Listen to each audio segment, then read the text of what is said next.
Tech సెక్టర్‌లో లే offs అనేవి యంగ్ ఎంప్లాయీస్ పైన ఎవరైతే ఇప్పుడిప్పుడే ఎంటర్ అవుతున్నారో వాళ్ళ పైన తీవ్రమైన ఒత్తిడికి గురి చేస్తున్నాయన్నమాట. ముఖ్యంగా వాళ్ళు మానసిక ఒత్తిడికి గురవుతున్నారు.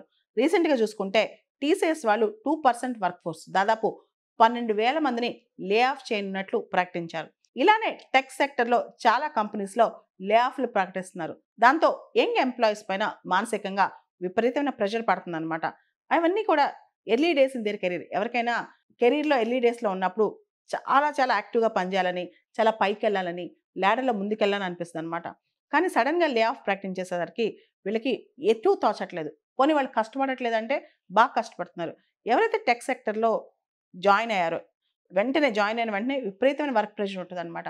ముఖ్యంగా వాళ్ళు వాళ్ళు ప్రూవ్ చేసుకోవాలంటే 12 గంటలు, 15 గంటలు పని చేయాలి. ఆ కంపెనీలో హెచ్ఆర్ డిపార్ట్‌మెంట్ వాళ్ళు వాళ్ళని పనిలో ఉంచుకోవాలన్నా, బాగా పనిచేస్తున్నారు, కమిటెడ్‌గా పనిచేస్తున్నారు అనుకోవాలన్నా సరే, కంప్లీట్‌గా వీళ్ళు 12-15 గంటలు పనిచేస్తారు. చాలా సార్లు ఆడ్ అవర్స్‌లో వర్క్ చేస్తారనమాట. ఇంత కష్టపడిన తర్వాత సడెన్‌గా లే ఆఫ్ చూసేసరికి వీళ్ళకి భయం పట్టుకుంటది. ముఖ్యంగా ఇన్ఫీరియారిటీ కాంప్లెక్స్ బయలుదేరుతది. నేను వర్తీ అనే క్వెషన్ వాళ్ళకొస్తదనమాట. తర్వాత సెల్ఫ్ కాన్ఫిడెన్స్ పోద్ది. భవిష్యత్తేంటి? నా భవిష్యత్తేంటి? నేనేమైపోతాను? అని చెప్పి ఒక భయం. అంటే ముఖ్యంగా తనకేం ఉద్యోగం రాదేమో, వచ్చినా మంచి ఉద్యోగం రాదేమో అని చెప్పి భయం అనమాట. దాంతో యాంగ్జైటీ, డిప్రెషన్, సెల్ఫ్ డౌట్‌లోకెళ్ళిపోతారు.